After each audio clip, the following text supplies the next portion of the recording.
सदाशिवसमारम्भां शङ्कराचार्यमध्यमाम् अस्मदाचार्यपर्यन्तां वन्दे गुरुपरम्परां श्रुतिस्मृतिपुराणानामालयं करुणालयं नमामि भगवत्पादं शङ्करं लोकशङ्करं शङ्करं शङ्कराचार्यं केशवं बादरायणं सूत्रभाष्यकृतौ वन्दे भगवन्तौ पुनः पुनः ईश्वरो गुरुरात्मेति मूर्तिभेदविभागिने व्योमवद्व्याप्तदेहाय दक्षिणामूर्तये नमः। श्रीचिद्घनगणेशाय नमो मह्यं सुखनित्यं स्वप्रकाशं व्यापकं नामरूपे अधिष्ठानं बुद्धिं बुद्धेर्दृक्यत्तु निर्मलम् अपारं सर्ववेदान्तवेद्यं प्रत्यक्परमः तदेवान्नमत्तोऽन्येति मे निश्चिता मतिः।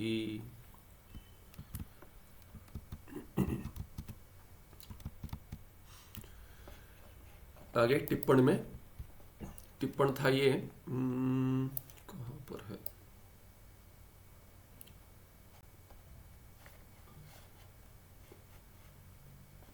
ये दृष्टि सृष्टिवाद तत्रापि अद्वैत तत्रापि माने वासिष्ठाख्य ग्रंथ योग वासिष्ठ में तत्र अपि अद्वैत मत सारभूत दृष्टि सृष्टिवाद एक जीववाद एक सत्ता वादान एव पुनः पुनः अति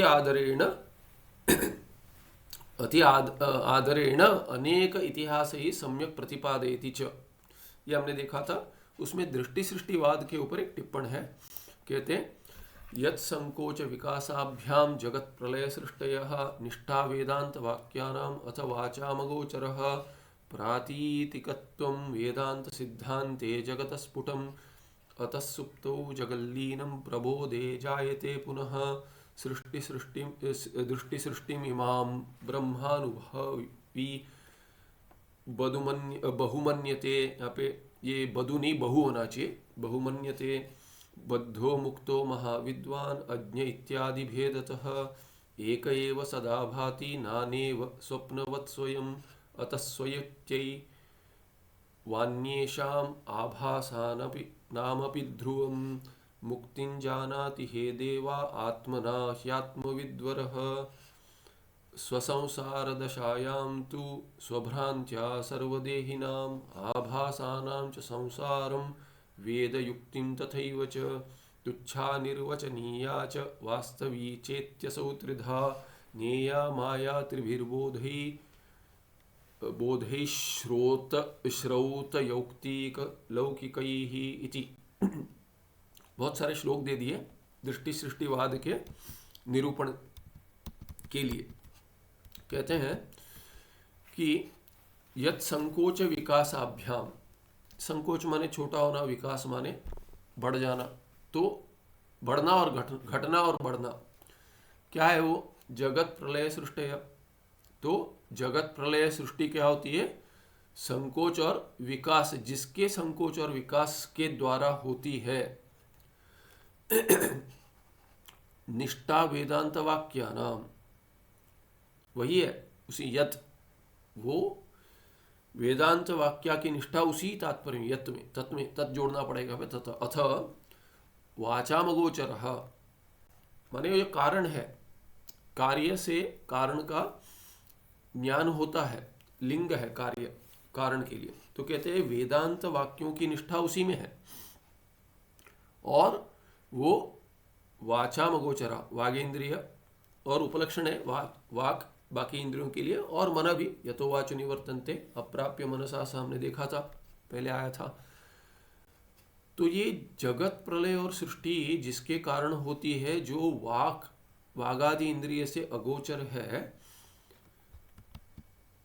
उसके बारे में और क्या कहते हैं? ये जगत प्रलय, जगत जो है उसकी प्रतीति होती है। तो प्रातीतिकत्वम जगतः प्रातीतिकत्वम वेदांत सिद्धांते स्फुटम। स्पष्ट है कि वेदांत सिद्धांत में, उपनिषदों में क्या दिया गया है? जगत का की प्रतीति मानी गई। प्रातीतिकत्वम जगतः माने जगत की प्रतीति होती है, जैसे स्वप्नों में प्रतीति होती है, पर सत्य नहीं है। वास्तव तो यही हेतु बनता है, उसकी सत्य नहीं है, उसके लिए क्या हेतु है? क्योंकि उसकी प्रतीति होती है। दृश्यत्वात् हेतु हो मिथ्या, क्योंकि वाग इंद्रिय से गोचर है इसीलिए वो, वागादि इंद्रिय से गोचर है इसीलिए वो सत्य नहीं है। तो वाग नहीं कहेंगे वहाँ पे, तो ठीक है वाग भी कह सकते हैं, व्यवहार हो सकता है करके, पर किसी भी इंद्रिय से वो ग्रहण नहीं हो सकता। इसीलिए क्या कह दिया, वो प्रतीति मात्र है। ब्रह्म जो है उसका ग्रहण, ब्रह्म का ग्रहण जो है वो इंद्रियों से नहीं होता, और जिनका इंद्रियों से ग्रहण होता है वो प्रतीति मात्र है। तो जगत की प्रतीति होती है, और यत यत जगतः कारणम, जगत प्रलय सृष्टि का कारण जो है वो वाचाम अगोचर है। माने एक वागादि गोचर है, वो है प्रपंच, उसको कहेंगे उसकी प्रतीति मात्र है, उसकी प्रतीति होती है। तो उसकी प्रतीति मात्र सत्ता क्या होगी, व्यावहारिक सत्ता या मिथ्या, सत नहीं है दृश्यत्वात् हेतु। और जो जगत का कारण है, इन प्रतीतियों का कारण है, सत्ता देकर उनकी प्रतीति संभव होती है जिससे, वो तो वाचाम अगोचर, वागादि को अगोचर है, माने उसका विषय कभी बनता नहीं है। अतः सुप्तौ जगल्लीनम प्रबोधे जायते पुनः।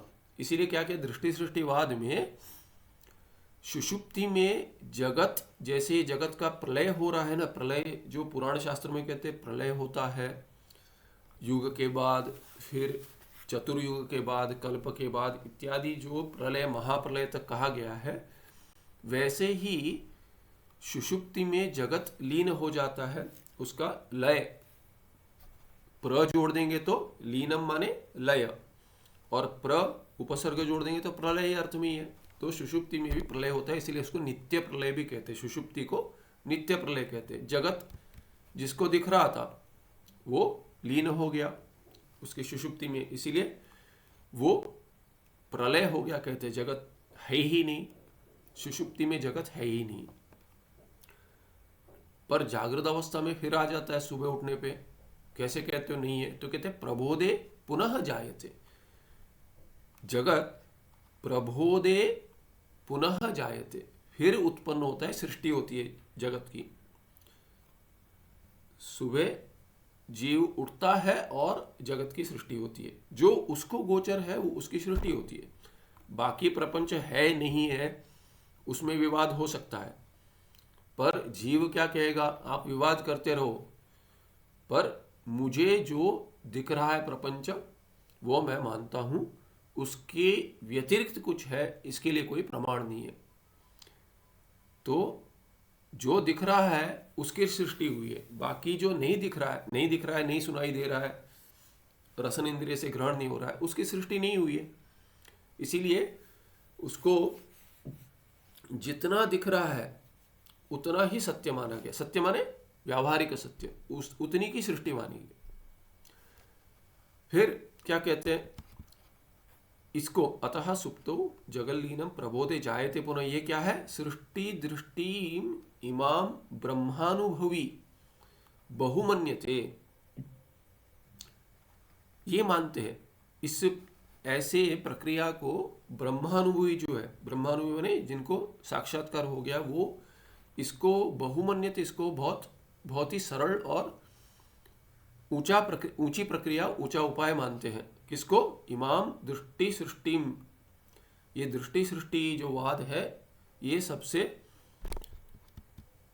ऊंचा मानते हैं, ये उपाय प्रक्रिया को ऊंची प्रक्रिया मानते हैं। सबसे विवरण का यही पक्ष है, वस्तुतः श्रेष्ठ प्रक्रिया मानते हैं। कहीं अप्पय दीक्षित या कोई इसका विवरण करते समय कहते हैं, या भगवान विद्यारण्यचार्य कहते हैं, स्मरण नहीं आ रहा, पर दृष्टि सृष्टिवाद की तुलना कैसे की गई है एक उदाहरण देकर समझाते हैं आचार्य, जो भी आचार्य हैं वो समझाते हैं, अद्वैत आचार्य, कि जैसे राजा है, महाराज है, कोई बड़े महाराज हैं, यानी पूर्व काल के सोचिए, उनके गुप्तचर होते हैं, स्पाइस, और उनसे मिलने जो प्रजा आती है वो सीधे आ जाती है, सभा में आती है। तो सभा में जिन जिन लोगों को, समझिए सभा में 25 से 50 समझ लीजिए रोज अधिक होते उससे समझिए 50 मिलने आते हैं राजा से कि ये दुविधा है, इसका निवारण कर दीजिए, या इसके लिए कुछ कर दीजिए, ये नियम से का कुछ कर दीजिए, परिवर्तन कर दीजिए, ऐसा नियम बना दीजिए, या इतना यहाँ पे कोई कष्ट दे रहा है इत्यादि। ये जो राजा को कहने आता है, आज की तारीख में बड़े कोई मिनिस्टर, तो उनको सब एक एक करके आना पड़ता है, क्रम से आना पड़ता है, समय लग जाता है। किंतु जो गुप्तचर है वो जब ये राजा को मिलने आता है, वो थोड़ी उस क्रम में जो मिल रहे हैं उनमें तो वो नहीं रहता है। तो वो कैसे पहुंचता है राजा के पास? वहां पे एक चोर दरवाजा होता है, पीछे के दरवाजे से जाके राजा को मिल लेता है।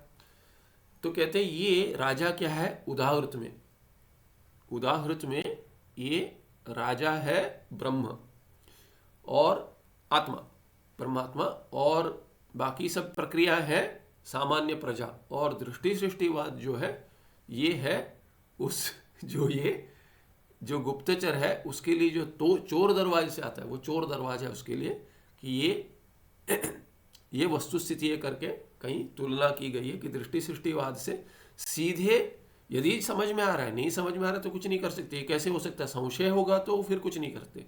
यदि संशय रहित ज्ञान उत्पन्न होता है, हाँ, हर एक के लिए एक ही उदाहरण है, ज्यादा कुछ अभ्यास की आवश्यकता भी नहीं है, कुछ भी हो जाता है स्वप्न तुल्य, स्वप्नवत मिथ्या।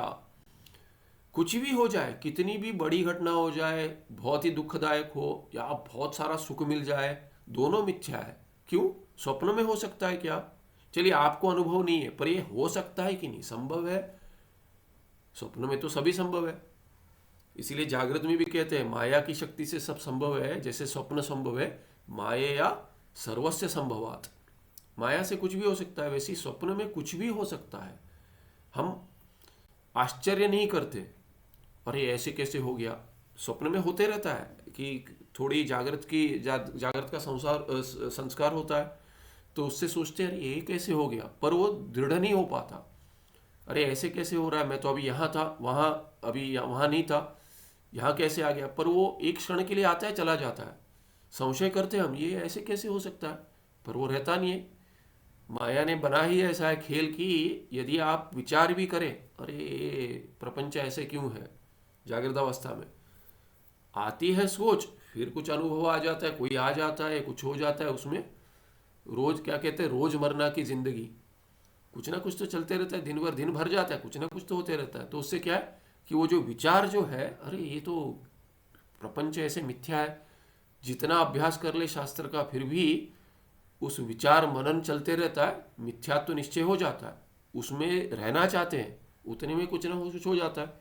कोई नहीं तो हम ही कारण है, मन कहीं भटक जाता है, अरे नहीं चलो समय हो गया, जाना है, भिक्षा के लिए जाना है, नहीं तो अरे आज ये पूजा रह गई, ये नहीं हुआ। सात्विक हो या राजसिक हो, तामसिक हो, निद्रा आ रही है, छोड़ो, क्या है, मिथ्या है तो मिथ्या है, कल सोच लेंगे। ये होकर क्या होता है कि जागृत में भी मन अस्थिर हो जाता है, रह नहीं पाते। जैसे स्वप्न में जैसे पता है मिथ्या है, कभी ऐसे होते होते पता चलता है, अरे मैं तो जैसे यहाँ पे था, वहाँ कैसे पहुँच गया, वहाँ कैसे पहुँच गई, अभी तो मैं खाना खा रही थी, अभी मैं पहाड़ों में कैसे पहुँच गई, इत्यादि ऐसे विचार होता है। अनुभव होगा, कभी ऐसे विचार आता है, स्वप्न के समय ही ऐसे कुछ विचार आता है, पर अरे ऐसे सोच रहे थे, बदल गया। ऐसे ही जागृत भी ऐसे ही बदलते रहता है, स्वप्नवत। जो घटनाएं हम सोच नहीं सकते वो भी स्वप्न में हो जाते हैं। तो जागृत में होने वाले घटनाएं तो स्वप्न में हो ही सकती है। तो कैसे कह दे ये स्वप्न नहीं है?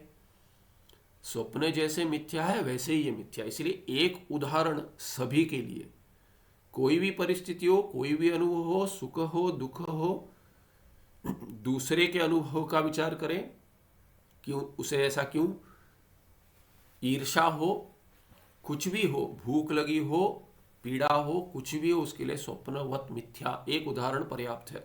इसीलिए क्या श्रेष्ठ है, यदि समझ में आता है तो, और दृढ़ निश्चय है तो। इसीलिए सबसे पहले भी चतुर्थ अध्याय में उत्तम अधिकारी को दृष्टि सृष्टिवाद ही पढ़ाया था। ये आते रहेगा संदर्भ में। तो क्या कहते हैं, इस दृष्टि सृष्टिवाद को इमाम दृष्टि सृष्टिम ब्रह्मानुभवी इमाम दृष्टि सृष्टिम बहुमन्यते, बहुत मानते हैं इसको कि ये सबसे बढ़िया प्रक्रिया है करके।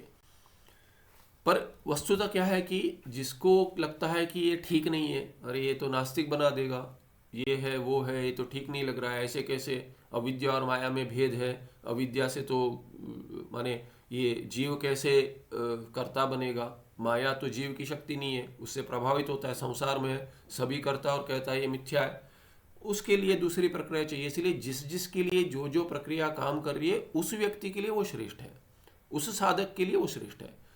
तो ऐसे नहीं अरे दृष्टि सृष्टिवाद ही समझना ही है, नहीं, समझता है ठीक है, बहुत सारी प्रक्रिया। इसलिए भगवान वार्तिककार सुरेश्वराचार्य कहते हैं कि यया यया भवेत पुंसाम, यया यया भवेत पुंसाम व्युत्पत्ति प्रत्यगात्मनि, जो भी प्रक्रिया आपको, यया प्रक्रिया, जिस भी प्रक्रिया से आपको अपने प्रत्यगात्मा में ब्रह्म भाव हो रहा है, उसमें पहुंच रहे, खींचे नहीं जा रहे, उस प्रक्रिया को समीचीन माना गया। और वो ऐसे एक है दो है ऐसा नहीं है, जितने चाहिए आप उतने बना लिए प्रक्रिया। क्या होना चाहिए, तात्पर्य क्या है, अद्वैत भाव में पहुंचना है, अद्वैत ज्ञान उत्पन्न होना चाहिए, उसमें रहना है। जो भी प्रक्रिया काम करती है अपनी ही प्रक्रिया हो, भले ही शास्त्र के विरुद्ध नहीं होनी चाहिए और शास्त्र के तात्पर्य पे पहुंचा देनी चाहिए। ऐसी प्रक्रिया जो है उसका कोई ये नहीं है, माने उसकी कोई सीमा नहीं है कि इतनी ही प्रक्रिया होनी चाहिए, बहुत सारे जितने हैं उतनी प्रक्रिया। इसलिए भगवान सुरेश्वराचार्य कह देते हैं सासैव साध्वी, वो साधु प्रक्रिया है, साध्वी हो जाएगा स्त्रीलिंग में, प्रक्रिया स्त्रीलिंग है, सासैव साध्वी, और उसमें कोई नियमित नहीं है, इतनी ही है करके प्रक्रिया करके कह देते हैं। आगे बद्धा मुक्तः महाविद्वान, कहते हैं बद्ध है ये तो मुक्त है, और ये तो महाज्ञानी है, अज्ञ है, ये तो बद्ध है ये अज्ञ है, इत्यादि, ये जो जो भेद करते हैं, इत्यादि भेदतः एक एव सदा भाति। ये देखिए श्लोक में कहाँ किसके साथ अन्वय होता है देखना पड़ेगा, इसीलिए यहाँ पे ये दो डंडे डाल दिए, इसका इसके साथ अगले वाले श्लोक के साथ अन्वय है, आधे के साथ। तो कहते एक एव सदा भाति, एक एव सदा बद्धा मुक्तः महाविद्वान अज्ञ इत्यादि भेदतः भाति।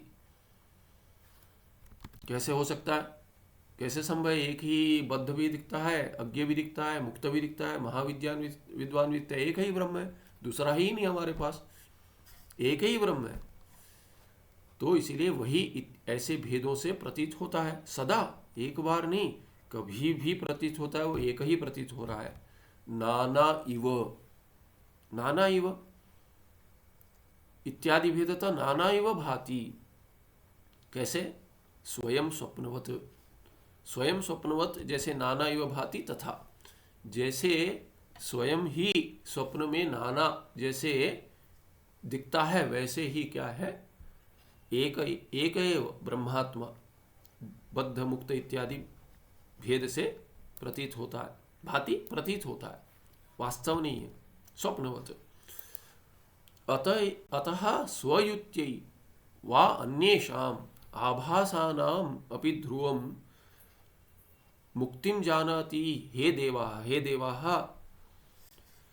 आत्मना ही आत्मविद्वरः, आत्मा के द्वारा ही मुक्ति मानते हैं, मुक्तिम जानाति, आत्मविद्वरः, जो आत्मा को आत्म जानते हैं, आत्मवित जो है, आत्मवित वर, उनमें भी श्रेष्ठ जो है, वो मुक्ति को जानते हैं, क्या, ध्रुवम।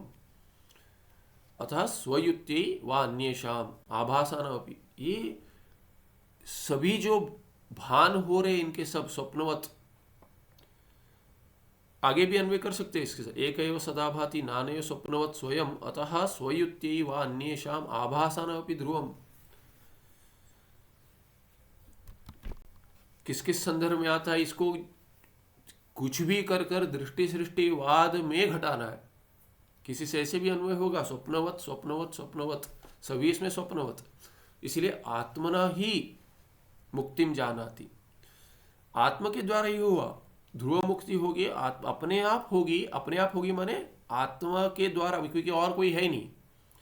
वस्तुतः शास्त्र और वेद क्या है, स्वप्नवत, वो भी मिथ्या है, किंतु क्या है, एक होकर सदा भेदतः भाति इत्यादि आदि पद से वेद शास्त्र गुरु इत्यादि भी आ जाएंगे। तो ये जो है वही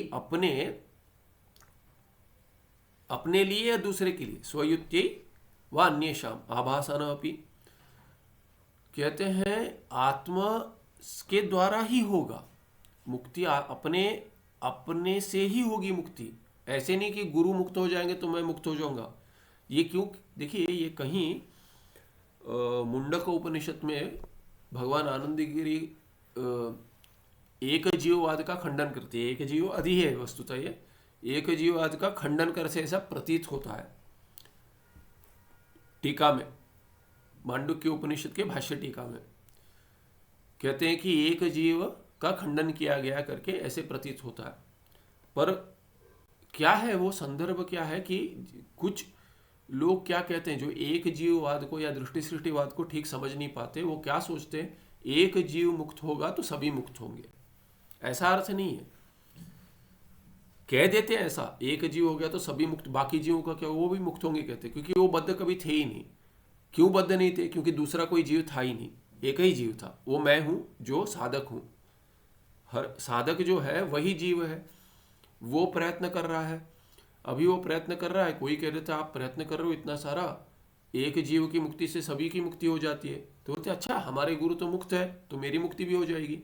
ऐसे जो समझते हैं वो उसका खंडन किया गया, क्योंकि एक जीववाद का अर्थ क्या है, जो साधक बद्ध, अपने आप को बद्ध मानता है वो साधक है।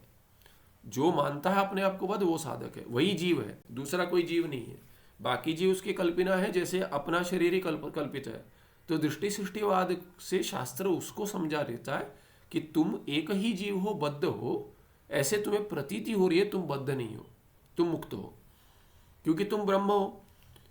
स्वप्नवत मिथ्या है, सब शरीर भी मिथ्या है। जैसे स्वप्न में तुम्हारा शरीर मिथ्या है, बाकियों का शरीर मिथ्या है, बाकी आत्मा जैसे प्रतीत होते वो मिथ्या है, वैसे ही अभी भी तुम मुक्त ही हो। स्वप्न में जैसे कभी बद्ध नहीं थे वैसे अभी भी बद्ध नहीं हो, ये वास्तव है, इसका खंडन नहीं किया जाता, क्योंकि ये तो मुख्य तात्पर्य है श्रुति का। तो इसीलिए ये कह दिया स्वयुत्यै व अन्येषाम आभासानपि ध्रुवम मुक्तिम जानाति आत्मना ही आत्मविद्वारा, अपने आप ही, ये रिफ्लेक्सिव ले सकते हैं आप, आत्मना अपने से ही होगा, प्रयत्न दूसरा नहीं कर सकता। अरे कोई जीव है वो प्रयत्न करेगा, मैं नहीं हूं, ऐसा नहीं हो सकता। स्वसंसार दशायां तु स्वभ्रांत्या सर्वदेहिनाम आभासानां च संसारम वेद युक्तिम तथैव च। ये स्वप्न से ही युक्ति घटानी है, स्वप्न की युक्ति एक ही है, एक ही पर्याप्त है कि स्वप्नवत मिथ्या। संसार दशायन, संसार जब भी चलते रहता तभी क्या, स्वभ्रांत्या सर्वदेहिनाम आभासानां च संसारम वेद, कि अपने ही भ्रांति के कारण स्वभ्रांत्या, बाकियों के देह और आभास जो हो रहा है उनका संसरण जो है, संसरण, इसको जानो। कैसे जानो, और युक्ति भी जानो, युक्तिम तथैव च, जो भी प्रक्रिया चल रही है उससे, माने दृष्टि सृष्टिवाद से, इसमें जो युक्तियां दी है एक ही युक्ति पर्याप्त है वस्तुतः। स्वप्नवत मिथ्या, तो अपने भ्रांति से सभी देही हो सकते हैं क्या, वो भी बद्ध दिखते हैं, उनकी मुक्ति भी। स्वभ्रांत्या संसरण भी और स्वभ्रांत्या उनकी मुक्ति भी, दोनों ले सकते हैं। अपनी ही भ्रांति से उनका संसरण भी है और अपनी ही भ्रांति से उनकी मुक्ति भी है। वस्तुतः कभी बद्ध थे ही नहीं, तो यदि बद्ध नहीं थे तो उनकी मुक्ति क्या सत्य नहीं हो सकती, वो भी मिथ्या ही होगी। जैसे बंधन मिथ्या है अपना, दूसरे का भी बंधन मिथ्या है। अपना मोक्ष सत्य नहीं होगा, क्योंकि स्वरूप में ही मुक्त था मैं, तो उसमें मोक्ष कैसे हो जाएगा, तो मुक्ति भी मिथ्या है, क्योंकि मैं बद्ध था ही नहीं। बंधन मिथ्या था, मुक्ति बंध है, मिथ्या है, प्रक्रिया मिथ्या है, तो दूसरे का कैसे सत्य होगा? दूसरे तो और मिथ्या है। और मिथ्या माने वो कभी जीव थे ही नहीं, ऐसे दृष्टि सृष्टिवाद में, एक जीववाद में बताते हैं कि उनकी प्रतीति हो रही है जैसे शरीर की प्रतीति हो रही है, तो उनका संसरण और बंधन और मुक्ति कैसे सत्य होगा? वो भी मिथ्या ही है। तो अपने भ्रांति से, स्वभ्रांत्या। और क्या है कहते हैं, युक्ति लगा के आगे ये भी सोचो, त्रिधा, 3 प्रकार से है कि असौ असौ इत्यसौ त्रिधा इति। कैसे? तुच्छा अनिर्वचनीया च वास्तवी। ये जो 3 सत्ता बना देते हैं वो क्या है? माया ही है। ज्ञेया, माया ज्ञेया। माया कैसे जानना चाहिए आपको? माया क्या है ये? तो कहते तुच्छ है। किसके लिए तुच्छ है? जो ज्ञानी है, मुक्त है, उसके लिए तो तुच्छ है ही नहीं, क्योंकि उससे भिन्न कुछ है ही नहीं। और संसार दशा में क्या कह देंगे? अनिर्वचनीय जो है ये कह देंगे, माने जहां पारमार्थिक सत्य नहीं है, अनिर्वचनीय व्यावहारिक सत्ता कह देंगे, उसकी व्यावहारिक सत्ता है, क्योंकि कार्य उत्पन्न करता है, कार्यानुमेय माया। और वास्तवी, वस्तु ये अनिर्वचनीय और वास्तवी, तो ये वास्तव प्रतीत होता है। कैसे? देखिए दिखा, त्रिधा त्रिभिः बोधैः, ये 3 प्रकार के बोध है। कैसे? श्रौत, यौक्तिक, लौकिक इति। तो ये श्रौत, श्रुति के दृष्टि में तो ये तुच्छ है। तो एक एक करके लेंगे, तुच्छ, अनिर्वचनीय, वास्तवी, श्रौत, यौक्तिक, लौकिक ही। तो लोक में तो लोगों के द्वारा, लौकिक ही, जो लोग बद्ध है उनके द्वारा तो वास्तव है ये। अरे नहीं नहीं, ये तो है सत्य है, प्रपंच सत्य है, वास्तव है। और जो युक्ति लगाते हैं, शास्त्र को लेकर युक्ति लगाते हैं, या तो बिना शास्त्र को युक्ति लगाते हैं, वो कहते हैं अनिर्वचनीय, कह नहीं सकते कि ये सत्य है कि असत है, ऐसा नहीं कह सकते। तो शास्त्र ऐसे दिखाता है, पर शास्त्र की दृष्टि में वस्तुतः दूसरा है ही नहीं, इसीलिए दूसरा है नहीं माने माया भी कल्पित है, इसीलिए तुच्छ है। केवल प्रक्रियाएं बनाने के लिए, समझाने के लिए, लोगों को, लौकिक और युक्ति वाले यौक्तिकों को समझाने के लिए अनिर्वचनीय कह दिया या वास्तव कह दिया, चलिए। पर ये माया की कल्पना भी की है शास्त्र ने, जिसमें शास्त्र भी अंतर्गत होगा कार्य में, कि इसके लिए की है क्योंकि लोग उसको वास्तव मानते हैं, या युक्ति लगाकर समझ नहीं पाते। अनिर्वचनीय, अरे अभी ये न सत न असत कह नहीं पाते, तो ये अनिर्वचनीय कठिन है समझने के लिए। अद्वैतियों में भी बहुत लोग नहीं समझ पाते अनिर्वचनीय क्या है। सदसद्भ्याम अनिर्वचनीय, ये सत्य नहीं कह सकते, असत नहीं कह सकते, पर शास्त्र के दृष्टि में वस्तुतः तुच्छ है। क्यों तुच्छ है? क्योंकि माया है ही नहीं। तभी क्या कहते हैं, या माँ, माने जो नहीं है, जो या माँ सा माया, ऐसे भी कह देते हैं। वस्तुतः ऐसे ही उसके व्युत्पत्ति में नहीं घटेगा, पर ऐसे ही समझाने के लिए कह रहे। जैसे मोह क्षय मोक्ष कह देते, उसमें कोई अर्थ नहीं है, मोह क्षय होने से मोक्ष नहीं होता। वैसे ही या माँ सा माया, ये व्युत्पत्ति अर्थ नहीं है उसका, पर समझाने के लिए अर्थता कह देते, जो है ही नहीं, तुच्छ, इसके लिए कहते जो है ही नहीं। पर प्रतीति होती है तो उसको अनिर्वचनीय मानते, जो नहीं है और प्रतीत होता है उसको अनिर्वचनीय कहते हैं, कार्य भी। और जो जिसको ये शास्त्र की प्रक्रिया ही नहीं पता, शास्त्र में कैसे ये सृष्टि होती है पता नहीं, वास्तव मानते हैं, वैज्ञानिक हो, लोकायतिक हो, वो सब क्या, या मीमांसक हो, वो सब क्या कहते हैं, वो ये वास्तव मानते हैं। इसलिए माया वास्तवी, उसके कार्य भी वास्तव हो जाएगा। ये टिप्पण हो गया इति। तो इससे ये दृष्टि सृष्टिवाद में भिन्न भिन्न कह दिया, वस्तुतः तुच्छ ही है, और स्वप्नवत मिथ्या, ये मुख्य उदाहरण है, एक ही उदाहरण पर्याप्त है। इत्थम व्यास वाल्मीकियादि अभिप्रायेण उपनिषद भगवद्गीता ब्रह्मसूत्रात्मक प्रस्थानत्रयस्य श्रीमच्छंकर भगवत्पाद प्रणीत भाष्यम एव यथार्थ व्याख्यानम इति सिद्ध्यति। तो ये भाष्य में ये सब घटा दिया है, तो सब पर सबका तात्पर्य निश्चय जो है, सभी वेदांतों का तात्पर्य निश्चय क्या है, ये भगवान व्यासाचार्य ने ब्रह्मसूत्र में दिया है। पर इसमें भी ब्रह्मसूत्र पे इतने सारे व्याख्यान हो गए हैं कि वस्तुतः उस अद्वैत में तात्पर्य है दिखता नहीं है, उसमें भी नहीं दिखता। न्याय तो बता दिया है फिर भी नहीं दिखता। विशिष्ट अद्वैत बन गया, द्वैत बन गया, इत्यादि बहुत सारे हैं। तो क्या कहते हैं, पर वस्तुतः जो है भाष्य ही प्रमाण है, शांकर भाष्य। बाद में जो आए हैं उन्होंने भेद कर दिया, आरोप कर दिया। वस्तुतः वो जो महावाक्य का अर्थ अपने सिद्धांत के द्वारा स्पष्ट जैसे है वैसे नहीं कर पाते, उसके लिए क्या कि उसको भिन्न रीति से तोड़ देते हैं। जहाँ समास नहीं है वहाँ समास बना देते हैं, जहाँ या तो पदच्छेद भिन्न कर देते हैं, फिर भी नहीं हो पाया तो कोई शब्द भी जोड़ देते श्रुति में। फिर या तो कोई पुराण को लेकर पद्म पुराण इत्यादि से इसका अर्थ लगाते श्रुति का। श्रुति का अर्थ स्पष्ट जैसा है, मुख्यार्थ संभव नहीं, तब जाकर आप कुछ कीजिए। पर जब भी मुख्यार्थ संभव है या लक्षणा से संभव है, वाच्यार्थ नहीं तो लक्षणार्थ दोनों ही मुख्य बन जाते, तो वो जब भी संभव है तभी आप भिन्न अर्थ या तो कोई कल्पना करके तर्क लगाकर कुछ कहीं से ले आकर नहीं जोड़ सकते। ये सब करते हैं, इसीलिए कहते हैं इत्थम।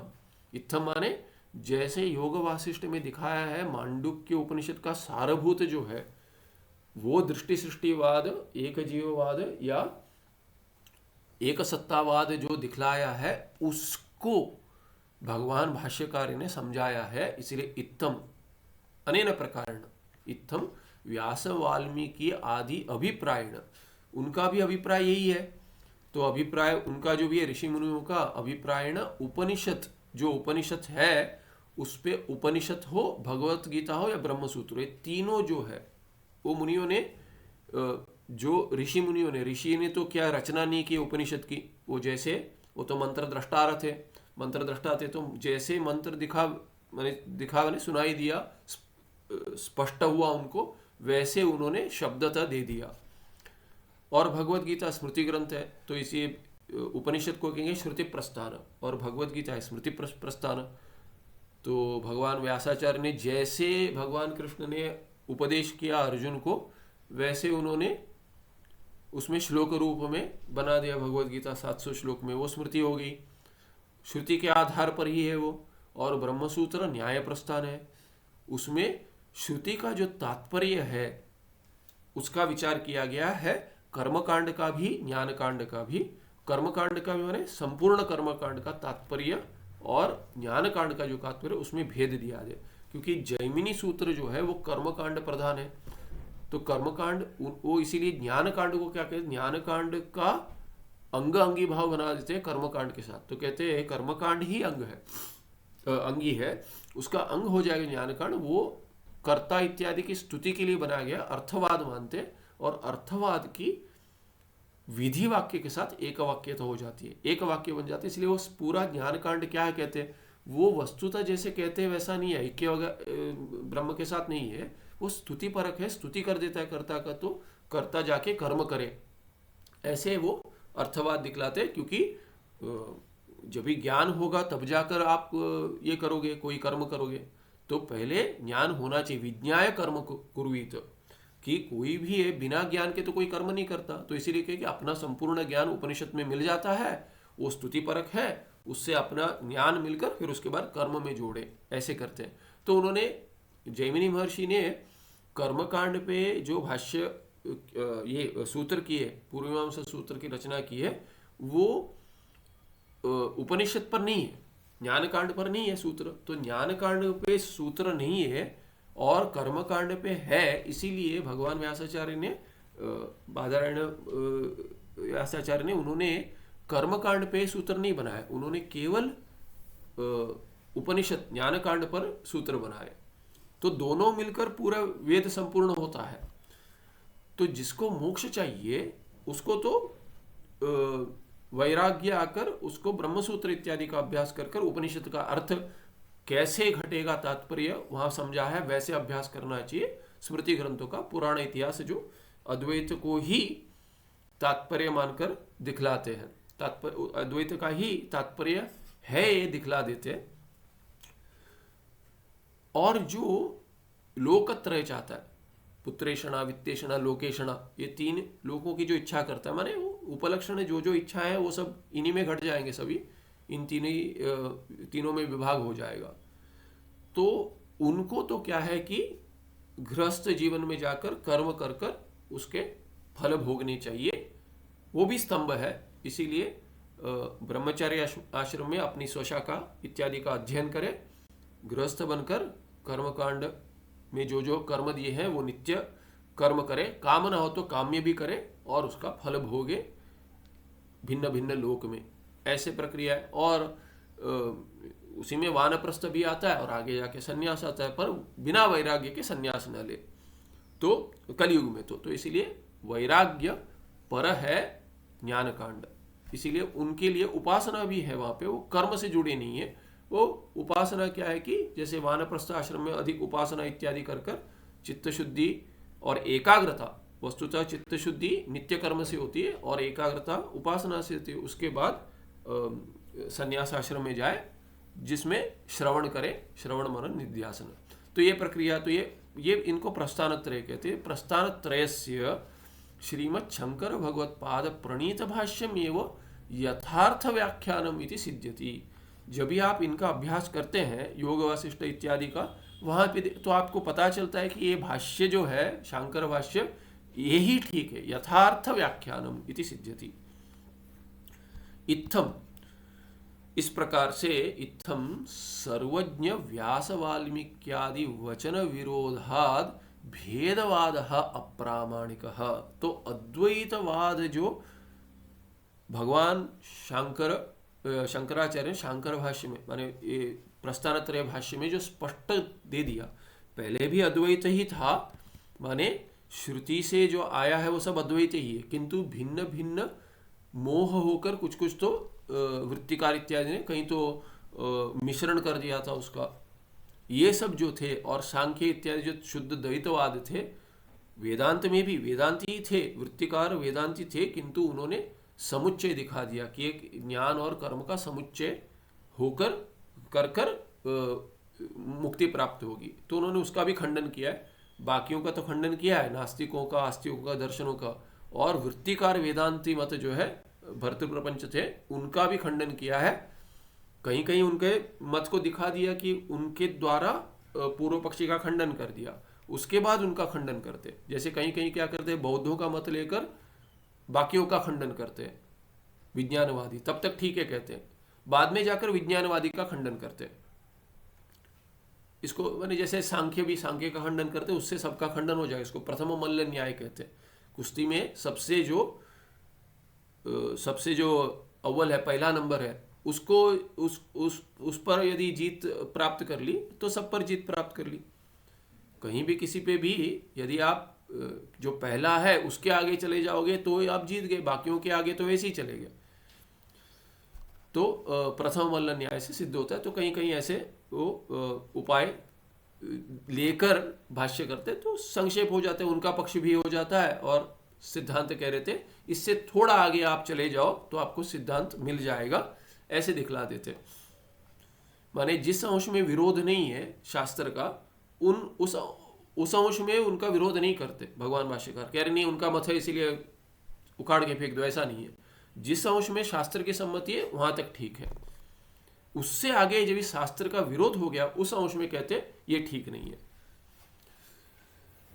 तो इत्थम, इस प्रकार क्या हो गया, तो जब भी अद्वैत प्रामाणिक हो गया, भगवत पाद का भाष्य जो है वो यदि यथार्थ व्याख्यान है, माने वही प्रामाणिक है, तो बाकी तो प्रामाणिक नहीं होंगे। इसीलिए कहते इत्थम, इस प्रकार से क्या सिद्ध हो गया, जब भी अद्वैत परभाष्य जो है वो प्रामाणिक हो गया तो बाकी सब अप्रामाणिक हो जाएंगे। दो तो प्रामाणिक नहीं हो सकते, विरुद्ध मत प्रामाणिक नहीं हो सकते। तो इसीलिए कह दिए अद्वैत प्रामाणिक हो गया। इत्थम सर्वज्ञ व्यास वाल्मीक्यादि वचन विरोधात, इसीलिए सर्वज्ञ व्यास जो थे, सर्वज्ञ वाल्मीकि थे, वाल्मीकि ये सब सर्वज्ञ थे, और इत्यादि इनके वचन से के विरोध होने से, किनका, भेदवाद का, इसीलिए भेदवाद अप्रामाणिक है। द्वैत या द्वैताद्वैत या विशिष्ट अद्वैत, देखिए अद्वैत जो है अद्वैत है, उसमें कोई विशेषण जोड़ नहीं सकते आप। विशिष्ट अद्वैत विशिष्ट कैसे हो जाएगा? यदि आपने अद्वैत माना, ये माने इट इज एन ऑक्सीमोरन। अद्वैत कह दिया तो दूसरा है ही नहीं, विशेषण कहां से आ जाएगा आपके पास कि इसको विशिष्ट बना देंगे? विशेष्य बनाकर विशिष्ट बनाने के लिए आपके पास विशेषण चाहिए। अद्वैत कह दिया तो दूसरा है ही नहीं, ना विशेषण है, ना विशेष्य है, ना कुछ है, ना पद है, ना पदार्थ है।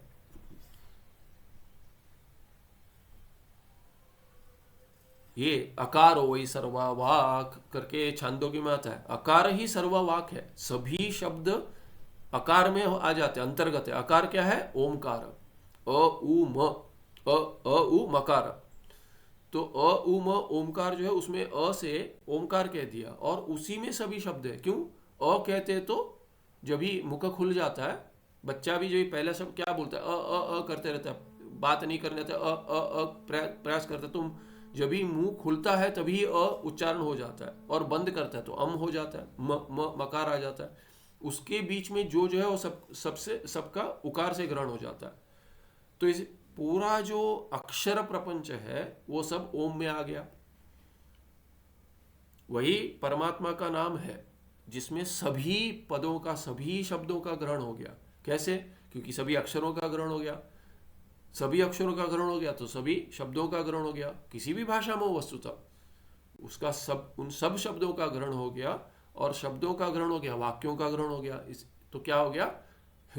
अकारो वही सर्वा वाक करके छांदोग्य उपनिषद बताती है। और मांडुक्य में तो और विश्लेषण हुआ कि पद और पदार्थ में अभेद है, तो सभी पद यदि ओमकार के अंतर्गत है तो पदार्थ भी अंतर्गत है। और इसी को छांदोग्य में आगे कह दे, वाचारण विकारो नामध्यम मृत्तिकेत्यव सत्यम। वाचारंभण, वाक ही आलंबन है। आरंभण माने आलंबन, रले और अभेद, रेफ और लकार में अभेद है। तो वाक का जो आलंबन है वही है ये सब विकार। घट क्या है? कहते एक शब्द है बस, क्योंकि है वस्तुतः क्या है? वस्तु तो मिट्टी ही है, घट भी मिट्टी है। तो घट क्या क्यों बोलते हैं? शब्द है, शब्द मात्र है। उसका आलंबनम घट शब्द ही है। घट वाक जो है वही है, और कुछ है ही नहीं। उसकी वास्तव कुछ माने नाम को छोड़कर कुछ है ही नहीं। वो वस्तु तो है ही मिट्टी, मिट्टी है। मिट्टी को एक नाम दे दिया घट करके, तो इसीलिए सत्य क्या है? तो उसमें वो मिथ्या है। वो वाचारंभणम विकारो नामधेयम। विकार क्या है? नामधेयम, नाम मात्र मित्यर्थ। विकार जो है घट, ये नाम मात्र है। मृत्तिका इत्येव सत्यम, उसकी सत्यता क्या है? सत्य क्या है? मृत्तिका इति। फिर उसका भी विचार करेंगे तो कारण, वस्तु क्या है? कारण ही सत्य है, कार्य सत्य नहीं है। कार्य विकार है, विकार मिथ्या है। तो ऐसे जब भी कह दिया तो आपका जब अद्वैत, यदि आप शब्द का प्रयोग भी कर रहे हो आपके दर्शन के लिए, अद्वैत शब्द का अर्थ क्या है कि दूसरा कुछ है ही नहीं, तो उसको विशेषण लाकर कैसे जोड़ देते आप? विशिष्ट अद्वैत कह रहे। तो इसीलिए भेदवाद जो है वो भी भेदवाद ही है। आप विशिष्ट बोलिए तो ये भेदवाद ही है। अंश अंशी में भेद करते आप कहते जीव सब एक एक अंश है परमात्मा के, वो भी नारायण के, और कोई नहीं है, नारायण मात्र ही है, उसके अंश है सब जीव कह देते। तो अंश अंशी में भेद हो गया, और भेद हो गया तो अद्वैत कहाँ हुआ? विशिष्ट करने के लिए अपने विशेषण जोड़ दिया तो सभी भेद है। अद्वैत को छोड़कर सभी द्वैत है, सभी भेदवाद है। भेदवाद युक्ति विरुद्ध इति च श्री हर्ष मिश्र ही खंडन ग्रंथे निरूपितम। खंडन ग्रंथे माने ये हर्ष मिश्रा थे, श्रीहर्ष मिश्रा, उनका ग्रंथ है खंडन खंड खाद्य। तो किसी ने तो इसको बृहत प्रस्थान त्रय के अंतर्गत है। प्रस्थान त्रय हो गया, उपनिषद, श्रुति प्रस्थान, भगवद गीता स्मृति प्रस्थान, और ब्रह्मसूत्र न्याय प्रस्थान हो गया। ये इनको प्रस्थान त्रय कहते हैं। और वादव ग्रंथ में बृहत प्रस्थान त्रय कहते हैं। इससे बड़ा प्रस्थान त्रय है बृहत वाद ग्रंथ है। तो उसमें अद्वैत सिद्धि एक, चित्सुकी दूसरा, और तीसरा खंडन खंड खाद्य, ये तीन मिलकर बृहत प्रस्थान त्रय कहते हैं। तो ये वाद ग्रंथ है।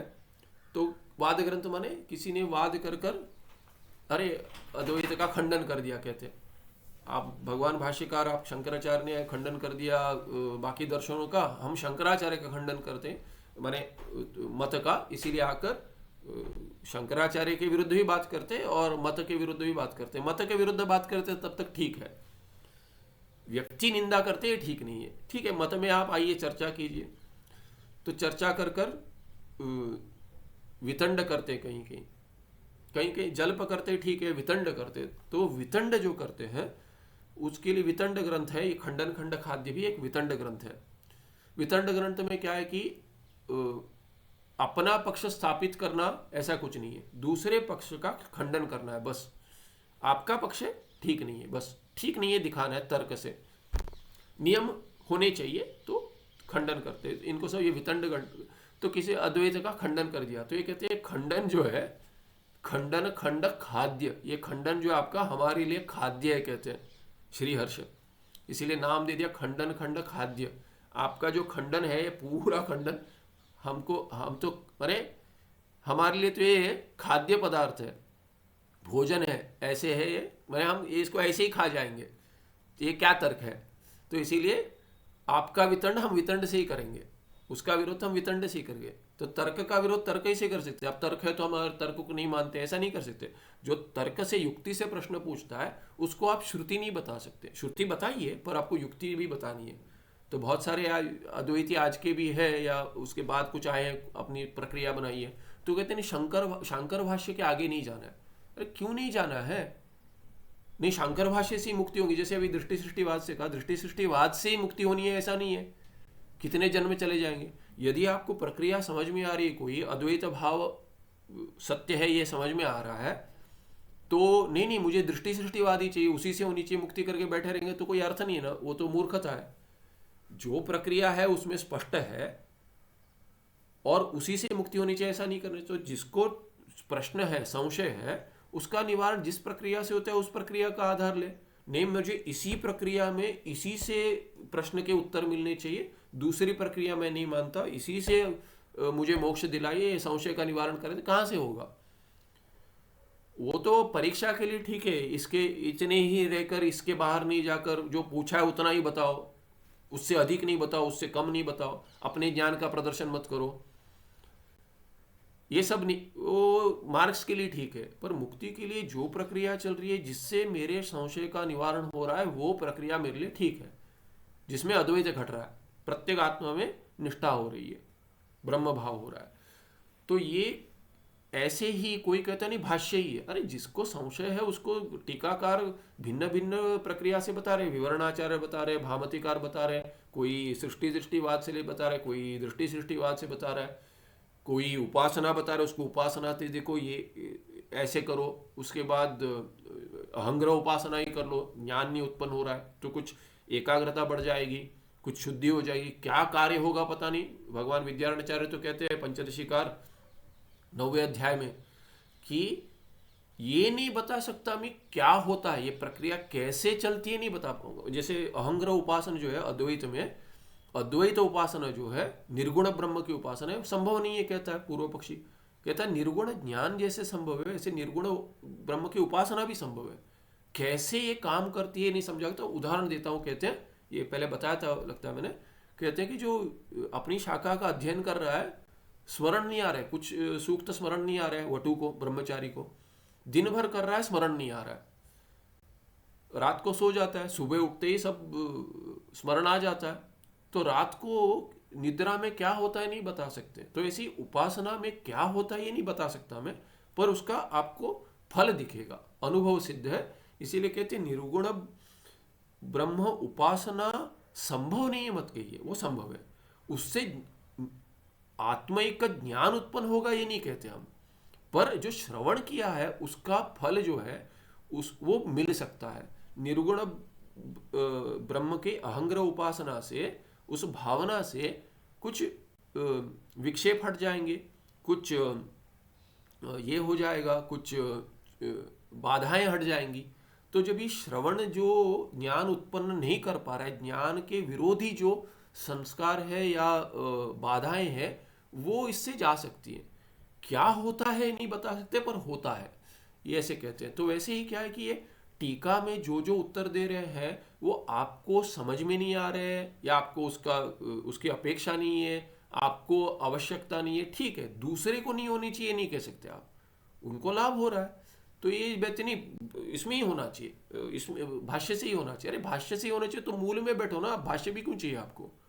नहीं, भाष्य से ही होना चाहिए, इसी से होना चाहिए, इसको छोड़कर और किस अभ्यास मत करो। अरे आपको नहीं चाहिए, छोड़ दीजिए, दूसरे का और अपना समय क्यों व्यर्थ करते हैं? तो इसीलिए वो भाष्य में ही होना चाहिए जो कहते हैं इसमें तो तर्क नहीं दिया। अरे भगवान भाष्यकार भी तर्क दे रहे हैं, जहां जहां हेतु देते वहां व्याप्ति है, बिना इसके हेतु कैसे दे देंगे? यहाँ पे दे दिए, देखिए कि ये सर्वज्ञ व्यास वाल्मीक्यादि वचन विरोधात, ये विरोधात में हेतु है विरोध, तो इसके लिए विरोध दिखाना पड़ेगा आपको, उदाहरण लेना पड़ेगा आपको। वैसे ही बहुत जगह जहाँ हेतु देते हैं पंचमी में आता है वहां व्याप्ति छुपी हुई है, आपको समझ में नहीं आ रही है, पर तार्किकों का वहां खंडन नहीं करते। तार्किकों का दर्शन जो है उसका खंडन किया है, पर उनकी जो व्यवस्था है वाद के लिए वो तो हम मानते हैं, भगवान भाष्यकार भी उसका प्रयोग करते हैं। उसके बाद नव्य न्याय की जो शैली है कठिन है, भाषा जो है कठिन है, पर उसको हम मानते हैं कि ये वाद के लिए तो उपयोगी है, बहुत ही उपयोगी है। कम शब्दों में बहुत कुछ बोला जा सकता है, एक लक्षण में बहुत कुछ आ जाता है, तो वो सब हम मानते हैं। दर्शन का खंडन करते तो तर्क को नहीं छोड़ देंगे, तर्क भी होना चाहिए, वो टीका ग्रंथों में आता है, वाद ग्रंथों में तो तर्क ही है, क्योंकि आक्षेप सब तर्क से हुआ, इसलिए खंडन खंड खाद्य जो है उस ग्रंथ में भी जो निराकरण किया है तर्क भाषा में है, और उन्होंने वितंड का प्रयोग किया है, तो श्री हर्ष ने भी उन्होंने भी वितंड का ही प्रयोग किया, तो वितंड ग्रंथ मानते हैं इसको खंडन खंड का। तो कहते भेदवाद युक्ति विरुद्ध, क्योंकि युक्ति तर्क लेकर ही दिखा दिया तो तर्क से विरुद्ध दिखा दिया, इसलिए कहते आपका तर्क क्या है, आप खंडन करने वाले अद्वैत का, तो कहते इसको तो ये तर्क में तो हम एक तर्क लेके खा जाएंगे इसको, ऐसे ऐसे अर्थ में उन्होंने कह दिया युक्ति विरुद्ध। वो तो युक्ति विरुद्ध ही, आपने जो तर्क लगाया वो तर्क ही नहीं है, युक्ति विरुद्ध है। इति च श्री हर्ष मिश्रै ही खंडन ग्रंथे, खंडन खंड खाद्य जो है उस ग्रंथ में निरूपितम, उनके द्वारा निरूपित किया गया है। भेद धिक्कारादि ग्रंथेषु अपि भेदवादस्य अयुक्तत्वं प्रदर्शितम, तो और भी ग्रंथ है ऐसे, भेद धिक्कार ग्रंथ बहुत है ऐसे, तो उनमें भी भेदवाद अयुक्त है ये प्रदर्शित किया गया। इत्थम अनादि सिद्ध श्रुति तात्पर्य विषयी भूतत्वात् स्मृति पुराण इतिहास ही उपबृंहितत्वात् नारायणादि सद्गुरु संप्रदाय आगतत्वाच्च शांकर मत शांकरम अद्वैतम मतम एव साधु। तो कहते हैं तो कौन सी ये मत साधु है, अद्वैत मत ही साधु है, तो कहते हैं शांकरम अद्वैत मतम, शांकरम मतम कहेंगे उसको साधु कहा गया। इत्थम ऐसे जो प्रकार से दिखला रहे ये सब, अनेन प्रकारण इत्थम अनादि सिद्ध श्रुति तात्पर्य विषय भूतत्वात्, क्योंकि अद्वैत क्या है वस्तुतः अनादि सिद्ध श्रुति तात्पर्य का विषय है, विषय भूत होने से स्मृति पुराण इतिहास उपबृहित, स्मृति पुराण इतिहास ये सब क्या है, ये सब श्रुति पर ही आधारित है। जब तक विरोध नहीं होगा तब तक उसको प्रमाण मानेंगे, और स्मृति यहाँ पे ये तो नहीं होना चाहिए, यहाँ पे बिंदु है अनुस्वार है उसको हटा दीजिए, स्मृति पुराण इतिहास समास है उसमें अनुस्वार नहीं आएगा, स्मृति पुराण इतिहास ही उपबृंहितत्वात्, इसीलिए क्या है वो नारायण आदि सद्गुरु संप्रदाय आगतत्वाच्च। दूसरा हेतु क्या है, ये इतिहास पुराण इत्यादि स्मृति ये सब क्या है, श्रुति पे आधारित है और नारायण आदि से प्राप्त है। भगवान नारायण से संप्रदाय शुरू होती है, कहीं दक्षिणामूर्ति या शिव से सदाशिव समारंभ कहते हैं, नारायण संप्रदाय भी कहते हैं, दोनों एक ही है, भेद नहीं है। अद्वैत में दोनों ही मंगलाचरण श्लोक है। तो इसीलिए क्या है, ऐसी संप्रदाय है और इस संप्रदाय से आई है, साक्षात ईश्वर से आई है, इसीलिए ये शांकर अद्वैत मत जो है, शांकरम अद्वैत मतम एव साधु, वही साधु है, एव कार्य दे दिया, माने दूसरा कोई मत साधु नहीं है, ठीक नहीं है, उससे मुक्ति नहीं होगी इत्यर्थ। ठीक है, भिन्न भिन्न मोक्ष जो कहते हैं वो चाहिए तो हो जाएगी, हमको चाहिए ही नहीं मोक्ष, ठीक है हो जाएगी, नहीं चाहिए वो, जो चाहिए हो जाएगा, हो सकता है। पर नित्य मोक्ष जो है वो अद्वैत तत्व से ही होगा, बाकी सब अनित्य हो गए। ये तो दृढ़ होना चाहिए साधक को।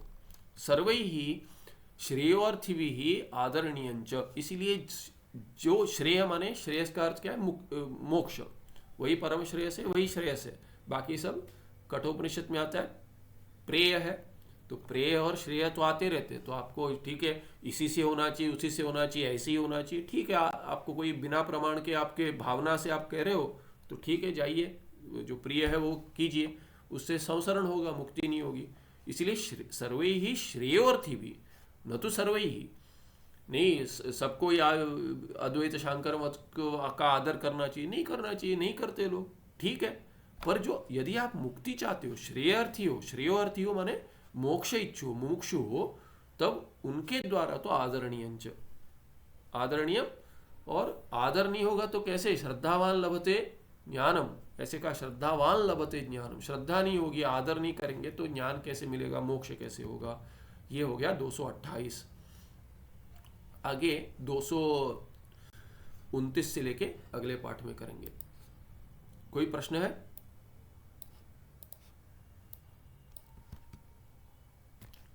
नहीं, ठीक है, तो अगले पाठ में मिलते हैं। सुखम नित्यं स्वप्रकाशम व्यापकं नाम रूपे अधिष्ठानं बुद्धे बोध्यं बुद्धेर्दृक्यत्व निर्मल पारम सर्ववेदांत वेद्यं प्रत्यक् परम तदेवान्नवत्तोऽन्येति मे निश्चिता मतिः। नमस्ते, धन्यवाद।